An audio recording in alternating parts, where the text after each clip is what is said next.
Il est 8h13. Lévi sans interdit, comme chaque jour du lundi au jeudi avec Elisabeth Lévy. Bonjour Elisabeth. Bonjour Patrick, bonjour à tous. Bon, donc ce matin, Elisabeth, vous réagissez à l'appel d'Anne Hidalgo. C'est l'appel pour les Jeux Olympiques, puisqu'elle demande aux Parisiens de rester dans la capitale pendant les JO. Oui, elle aurait même pu dire aux Franciliens, Patrick, c'était pendant l'inauguration de l'Arena Porte de la Chapelle.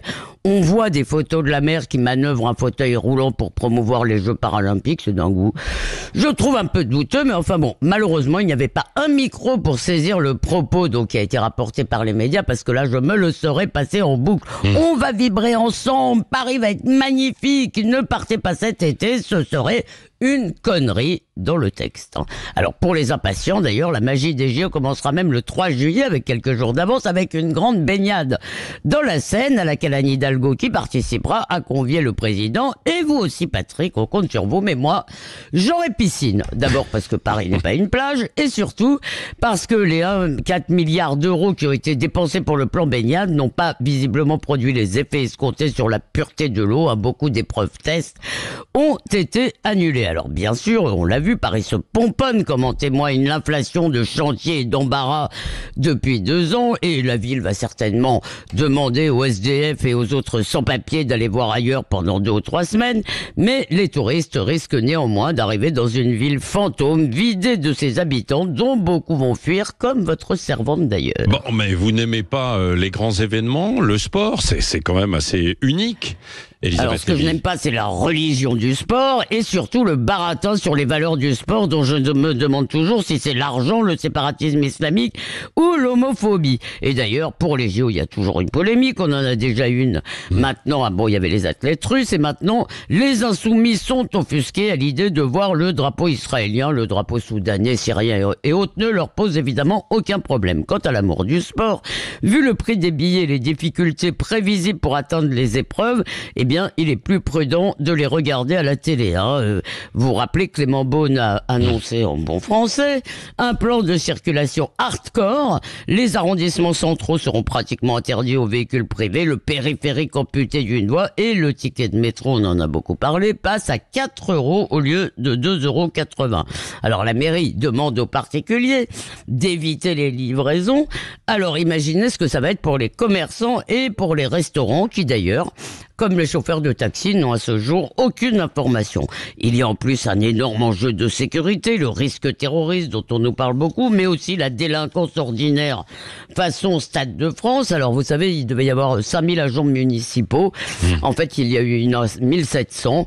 Par ailleurs, il est difficile visiblement de recruter des agents privés. Bref, ce sont comme toujours les forces de l'ordre, la police et la gendarmerie qui vont s'y coller, qui d'ailleurs sont privés de vacances pour ce merveilleux événement. Alors oui, beaucoup de Franciliens préféreront partir et louer leur logement. Ils ont raison, certes, les JO seront l'heure de gloire de Madame Hidalgo, qui a fait passer la dette parisienne de 4 à 8 milliards d'euros, et le fait que ce soit son heure de gloire, c'est une bonne raison pour avoir envie de zapper, parce que nous paierons sa folie des grandeurs pendant des années. Alors ne nous privons pas du plaisir de les bouder, ces JO. Bon, précisons que ce ne sont pas que les Jeux d'Anne Hidalgo, c'est aussi de la France. C'est la France qui était derrière, quoi. Éric Revel. Non, moi je suis pas derrière. Oui. Non. Attendez. Non, mais attendez. Dites-le franchement, Éric Revel, Arlette Chaboury, vous allez pouvoir réagir. Attendez, on s'est battu quand même, et vous vous souvenez de la déception quand c'est Londres qui avait les JO, on s'était fait dans un premier temps. Bon, donc on s'est battu pour cette candidature. En gros, on l'a une fois par siècle, enfin un peu plus même. Bon, alors moi je vais pas céder au French bashing, et j'espère que ces JO se passeront bien et que ça nous permettra de faire un peu d'argent, de faire rentrer des devises, que bon, alors je vis pas dans un monde de bisounours, mais où Elisabeth a quand même marqué un point, je vais vous dire, c'est qu'il y a une contradiction absolue que je voudrais relever devant vous. C'est que le gouvernement ne fait que passer des messages dans les médias et sur Sud Radio ou ailleurs en disant, surtout si vous pouvez, ne vous déplacez pas pendant les compétitions. C'est ça le message gouvernemental et Madame Hidalgo qui nous explique surtout rester, ça va être formidable. Donc, ou le gouvernement raconte n'importe quoi, ou Madame Hidalgo raconte n'importe quoi, mais dans les deux cas de figure, on a un gros problème. Bon, Arlette Chabot. Non, mais c'est vrai, Eric a raison. Tout le monde était triste parce que comment la France avait été évincée, c'était Londres, c'est un scandale, c'est épouvantable. Quand on a regardé les Jeux de Londres, on a dit ils sont formidables, c'est beau, c'est bien, et on a regretté.